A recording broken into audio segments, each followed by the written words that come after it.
జై శ్రీరామ్.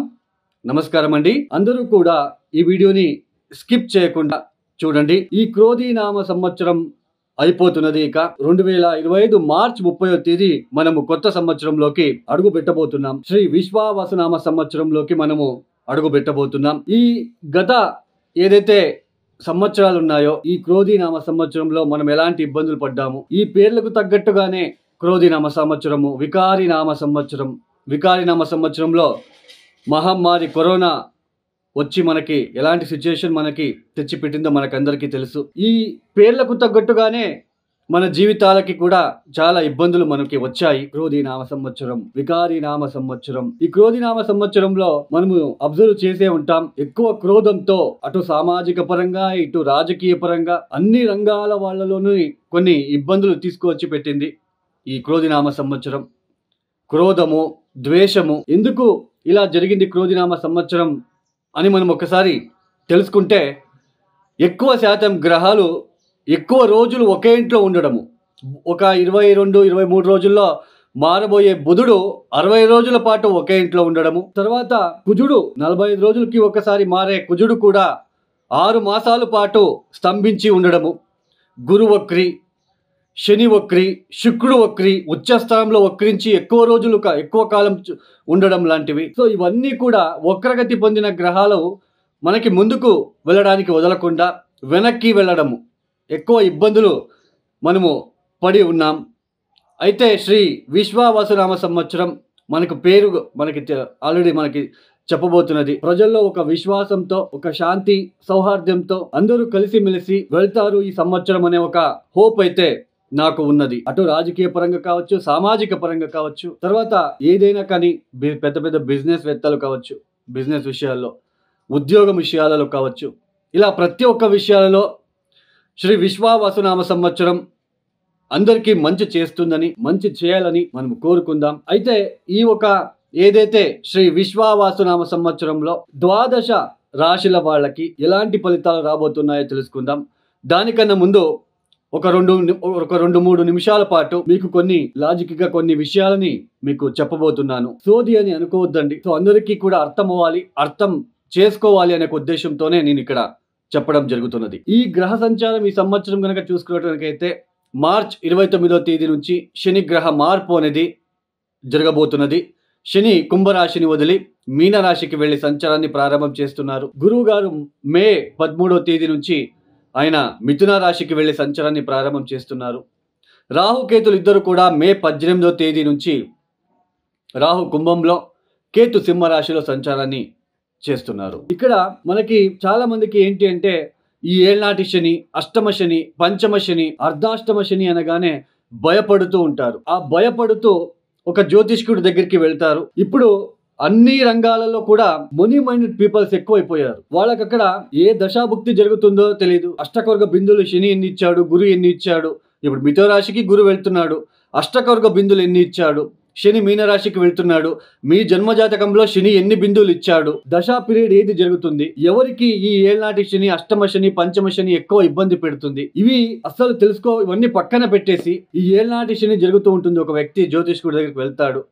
ఆ జ్యోతిష్కుడు శని గ్రహానికి సంబంధించిన నీలమణిని సజెషన్ ఇస్తున్నారు, ఉంగరం పెట్టుకోండి అని. తర్వాత ఇక్కడ ఇంకొక విషయం ఏంటి అంటే, ప్రజల్లో కూడా అలాంటి భావన వచ్చేసింది. అంటే ఉంగరం పెట్టుకోగానే మన తలరాతలు మారిపోతాయి అన్నట్టుగా అనుకుంటూ ఉంటారు.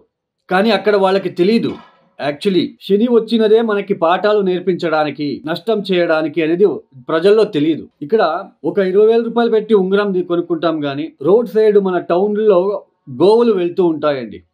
ఆ గోవులకి ఒక అరటిపండు కూడా ఇవ్వలేము. అలాంటి ఒక పరిస్థితిలో అందరూ వెళ్తున్నారు. శని అనగానే భయం అనేది ఉంటుంది. ఆ భయంతో పెద్ద పెద్ద హోమాలు, జంప్ స్టోన్లు వేసుకుంటూ ఉంటారు. అవన్నీ పని చేయవు అనేది అందరూ కూడా గుర్తు పెట్టుకోవాలి. తొందరగా ఉద్యోగం రావాలి, ఉంగరం పెట్టుకోండి. ఉంగరానికి ఉద్యోగానికి సంబంధం ఏంటి అండి? మీ జన్మజాతకంలో దశమాధిపతి ఎక్కడున్నాడు, అమాత్యకారకుడు చాలా కీలకమైన పాత్ర అనేది వహిస్తుంది ఉద్యోగం విషయాలలో. తర్వాత ఈ భార్యాభర్తల మధ్య చాలా ఒడిదొడుకులు ఫేస్ చేస్తూ ఉంటారు. భార్యాభర్తలు ఇద్దరు కూడా చాలా ఇబ్బందులు పడుతూ ఉంటారు. పెళ్లి జీవితం చాలా ఇబ్బందులు పడుతూ చాలా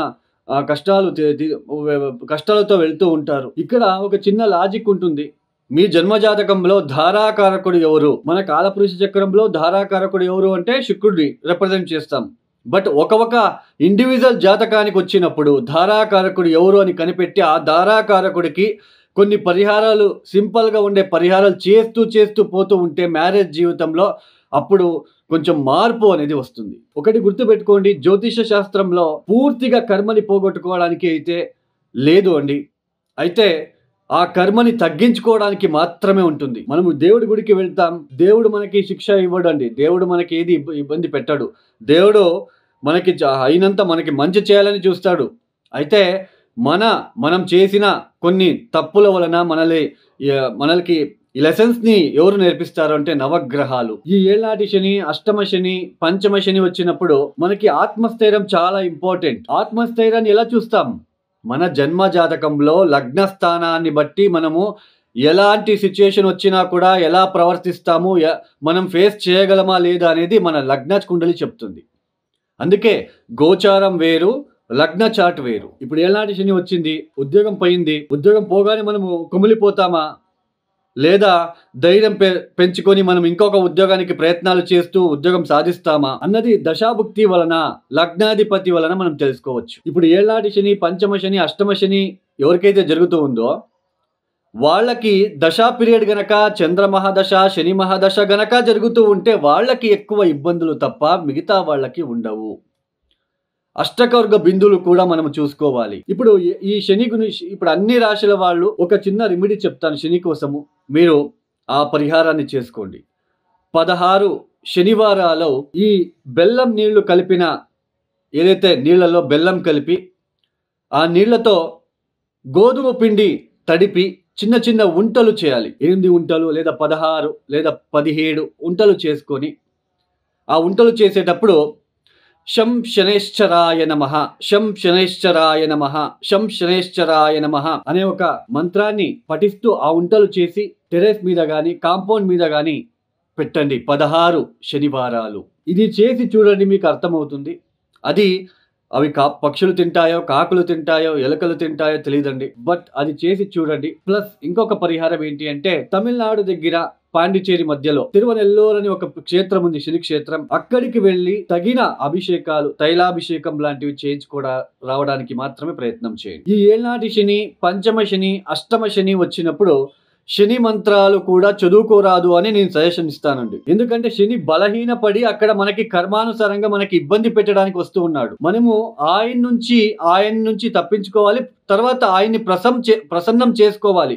అలాంటి పరిహారాలే మనం పాటించాలి. కాలభైరవేశ్వర గాయత్రి మంత్రం వస్తుంది, శివ పంచాక్షరి మంత్రం వస్తుంది. వృద్ధులకి సహాయ సహకారాలని అందించండి. తర్వాత గాడ్రేజ్, బీర్వాల్ లాంటివి దానాలు ఇవ్వండి. ఏదైనా అనాథాశ్రమాలు, వృద్ధాశ్రమాలకి డొనేషన్ ఇవ్వండి. శని నుంచి తప్పించుకోవాలని ఒక తపనతో సామూహికంగా హోమాలు, పెద్ద హోమాలు, జెమ్ స్టోన్లు ఇవన్నీ పని చేయవు.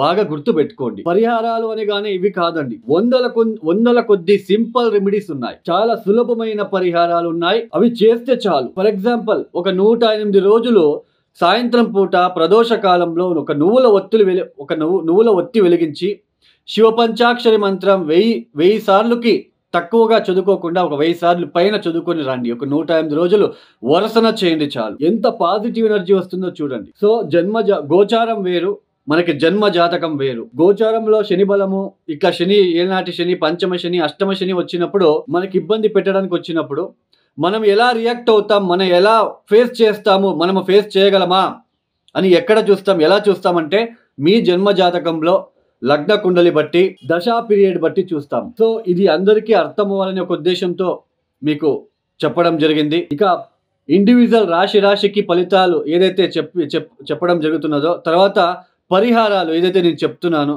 వాటిని మీరు పాటించుకుంటూ వెళ్ళండి. ఈ శనికి సంబంధించిన పరిహారాలు ఏదైతే బెల్లం నీళ్లు, గోధుమ పిండి మిక్స్ చేసి ఉంటలు చేసి 16 శనివారాలు టెర్రస్ మీద పెట్టమని చెప్పాను. తర్వాత తిరువనెల్లూరు క్షేత్రానికి ఒకసారి వెళ్ళి రండి. ఫిబ్రవరి, మార్చ్, ఏప్రిల్, మే, జూన్, జూలై ఈ టైంలో మీకు ఎప్పుడైతే అప్పుడు ఒకసారి వెళ్ళి ఆయన్ని చూసుకొని దర్శనం చేసుకొని రండి. అంతే తప్ప ఈ ఏళ్ళనాటి శని, పంచమ శని, అష్టమ శని వచ్చినప్పుడు నేను చెప్పేది ఏంటి అంటే శని మంత్రం చదువుకోవద్దు. దాని బదులుగా శివ పంచాక్షరి మంత్రాన్ని చదువుకోండి. మనకి ఇబ్బంది పెట్టడానికి వచ్చి ఉన్నాడు కాబట్టి ఆయనకి ఒకసారి పెద్దగా ఏదైనా క్షేత్రానికి వెళ్ళి, ఆయనకు సంబంధించిన క్షేత్రానికి వెళ్ళి తైలాభిషేకం లాంటివి చేయించుకొని వచ్చిన తర్వాత మీరు ప్రతిరోజు శివ పంచాక్షరి మంత్రము ఇలాంటివి చేసుకుంటూ వెళ్ళండి. ఖచ్చితంగా రిలీఫ్ అనేది వస్తుంది. తర్వాత ఇంకా కొంతమంది ఏం చేస్తుంటారు అంటే నవగ్రహాలు ఎక్కడ ఉంటారో అక్కడ వెళ్ళి శనిని తాకి మీరే ఆ తైలాభిషేకం చేస్తూ ఉంటారు. అలా చేయకండి. బ్రాహ్మణుడితో చేపించాలి, పంతులతో చేపించాలి. పంతులని అయ్యా ఒక రిక్వెస్ట్ రూపంలో అడిగించి చేపించుకోండి, మీరు చేయకండి. సో మీకు అర్థమైంది అని భావిస్తున్నాను. ఇక ద్వాదశ రాశి వాళ్ళకి ఒక్కొక్క రాశి గురించి నేను ఎక్స్ప్లెయిన్ చేసి రెమెడీస్ ఇస్తాను, అవి చేసుకుంటూ వెళ్ళండి. అలాగే ఎవరికైనా పర్సనల్ ఆస్ట్రాలజీ కన్సల్టేషన్ కావాలనుకున్న వాళ్ళు డిస్ప్లే అవుతున్న నంబర్కి మీరు నేరుగా కాల్ చేయండి. మీరు ప్రాబ్లమ్స్ ఏమీ చెప్పుకోరాదు నా దగ్గర. నాకు కావాల్సింది డేట్ ఆఫ్ బర్త్, టైమింగ్స్, ఎక్కడ పుట్టారో మాత్రమే కావాలి. నేనే ఎక్స్ప్లెయిన్ చేస్తాను ఏ ప్రాబ్లంలో మీరు ఉన్నారు, ఎక్కువ ఏ విషయాల్లో మీరు ఇబ్బందులు పడుతూ వస్తున్నారు, మీ టోటల్ జాతకంలో ఏ ప్లానెట్కి మీరు ఎక్కువ రెమెడీస్ చేసుకుంటే మీ జీవితంలో కొంచెం బాగుంటుంది, రాబోయే రోజులు ఎలా ఉంటాయి, ఇలా ప్రతి ఒక్కటి ఎక్స్ప్లెనేషన్ చేసిన తర్వాత మీరు ఏదైనా క్వశ్చన్స్ అడగవచ్చు. స్వయంగా నేనే మీకు కాల్ పిక్ చేస్తాను.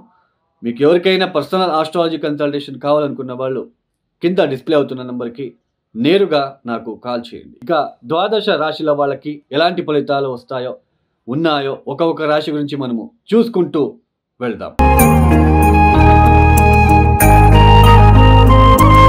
శ్రీ విశ్వావసునామ సంవత్సరంలో కన్యా రాశి వాళ్ళకి ఎలాంటి ఫలితాలు రాబోతున్నాయో తెలుసుకుందాం. ఈ కన్యా రాశి వాళ్ళకి శని సప్తమానికి వెళ్ళి మారబోతున్నారు. సప్తమానికి వచ్చి సంచారాన్ని ప్రారంభం చేయబోతున్నారు. నవమ స్థానంలో ఉంటున్న గురువు గారు దశమానికి వచ్చి సంచారాన్ని ప్రారంభం చేయబోతున్నారు. తర్వాత రాహుకేతులు ఇద్దరు కూడా, రాహు 6వ స్థానంలో, కేతు 12వ స్థానంలో సంచారాన్ని ప్రారంభం చేయబోతున్నారు. ఈ గ్రహ సంచార రీత్యా మనకి కన్యా రాశి వాళ్ళకి ఒకటి గుర్తుపెట్టుకోండి, ఈ కన్యా రాశిలో లక్షల మంది ఉంటారండి. అందరికీ సేమ్ ఫలితాలు రావు. మీ జన్మజాతకంలో జరుగుతున్న దశాభుక్తి వలన కొన్ని పాజిటివ్ ఉండొచ్చు, ఇక్కడ నెగిటివ్ ఉండొచ్చు. బట్ గోచరంలో జనరలైజ్డ్ గా మనం చెప్పుకుంటున్నాం. ఇప్పుడు కన్యా రాశి వాళ్ళకి సప్తమ స్థానానికి శని వస్తున్నాడు. సప్తమ స్థానంలోకి శని వస్తున్నాడు. ఇక్కడ మీన రాశిలో మీ జాతకంలో గనక శనికి శత్రు గ్రహాలు ఎవరైనా ఉన్నారా, ఏ సూర్యుడో, ఏ కుజుడో, ఏ కేతు గ్రహాలు ఏమైనా ఉన్నారా చూసుకోండి. అలా ఉన్నప్పుడు మ్యారేజ్ లైఫ్లో ఇబ్బందులు వచ్చేస్తాయి. తర్వాత సప్తమ స్థానంలో శని గ్రహం అష్టకొర్గ బిందులు ఎన్ని ఇచ్చారో అది కూడా చూసుకోండి. ఇది చాలా ఇంపార్టెంట్. ఇది తెలుసుకోకుండా సప్తమానికి శని రానగానే మనం ఏదో ఒకటి చెప్పేస్తే అది జనరలైజ్డ్, అందరికీ సేమ్ ఫలితాలు రావు. అంటే మీ కన్యా రాశిలో పుట్టిన జాతకులు మీనరాశిలో గనక శనికి శత్రుగ్రహాలు, ఎందుకంటే శని మీనరాశికి వచ్చేస్తున్నాడు. ఈ మీనరాశిలో గోచరంలో శని అక్కడ వచ్చినప్పుడు అక్కడే మీ జన్మజాతకంలో శనికి శత్రుగ్రహాలు ఉన్నప్పుడు మ్యారేజ్ లో చాలా ఇబ్బందులు ఫేస్ చేయాలి. మ్యారేజ్ విషయంలో చాలా ఇబ్బందులు ఫేస్ చేయాలి. తర్వాత దశమానికి గురువు వస్తున్నాడు. ఉద్యోగంలో పని భారము, రికగ్నైజేషన్ లేకుండా పని చేయవలసిన ప్రమేయం ఏర్పడుతూ ఉంటుంది. ఒక గుర్తింపు అనేది ఉండదు. అటు డొమెస్టిక్ లైఫ్ లో, అటు జాబ్ లైఫ్ లో ఒత్తిడులు ఏర్పడుతూ ఉంటాయి ఈ సమయంలో. అయితే మీ దశాభుక్తి గనక మంచి గ్రహ దశ జరుగుతూ ఉంటే బాగుంటుంది. మీ కన్యా రాశికి అధిపతి అయిన బుధుడు గనక మీ జన్మజాతకంలో మంచి క్షేత్రాలలో, మంచి స్థానాల్లో గనక ఉంటే మీరు ఏది వచ్చినా తట్టుకొని నిలబడి ముందుకు సాగే ప్రయత్నాలు చేస్తారు. అక్కడ సక్సెస్ కూడా సాధిస్తారు. సో జనరల్గా చెప్పాలంటే సప్తమ స్థానంలో శని వచ్చాడు. మీ భార్య లేదా మీ భర్తతో ఆర్గ్యుమెంట్ చేయవద్దు. ఉద్యోగం విషయాల్లో, వ్యాపారం విషయంలో స్లో ప్రోగ్రెస్ కనిపిస్తూ ఉంటుంది. తర్వాత అష్టకొర్గ బిందువులు ఎన్ని ఇచ్చాడో చూసుకోవాలి. అప్పుడే ఫలితాలు మనకి శని ఎలాంటి ఫలితాలు ఇస్తాడో మనకి తెలుస్తుంది. ఇది తెలుసుకోకుండా సప్తమ స్థానంలో శని రాగానే ఇది, దశమ స్థానంలో గురువు రాగానే ఇది అన్నట్టుగా చెప్తే అక్కడ ఫలితాలు రావు. అందరికీ సేమ్ ఫలితాలు రావు. తర్వాత అటు 6వ స్థానంలో రాహువు, తర్వాత వ్యయ స్థానంలో కేతువు. కొన్ని రకమైన ఆరోగ్య సమస్యలు వచ్చే సూచనలు కూడా ఉంటాయి. గ్యాస్ట్రిక్ రిలేటెడ్, కిడ్నీకి సంబంధించిన విషయాలు, లివర్ కి సంబంధించిన విషయాలలో, ఇలాంటి విషయాలలో ఇబ్బంది పడాల్సిన ప్రమేయం ఏర్పడుతూ ఉంటుంది.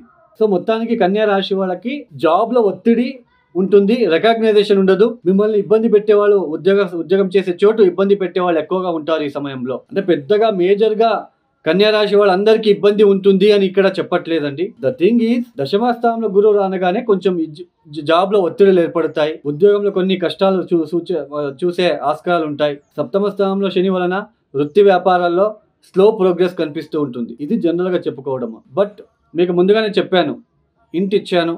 సప్తమ స్థానంలో శని అనగానే అక్కడ ఏదైనా శనికి శత్రుగ్రహాలు ఉన్నారా, అష్టకర్గ బిందులు ఎన్ని ఇచ్చారు, ఇవన్నీ కూడా చెప్పాను.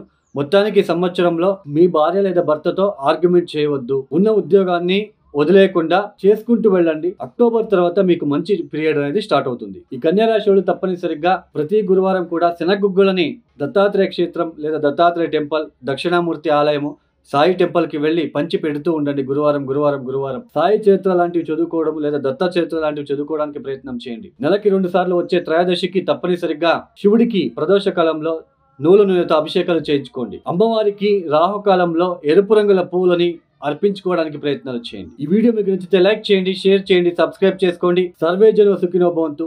ధన్యవాదములు. జై శ్రీరామ్.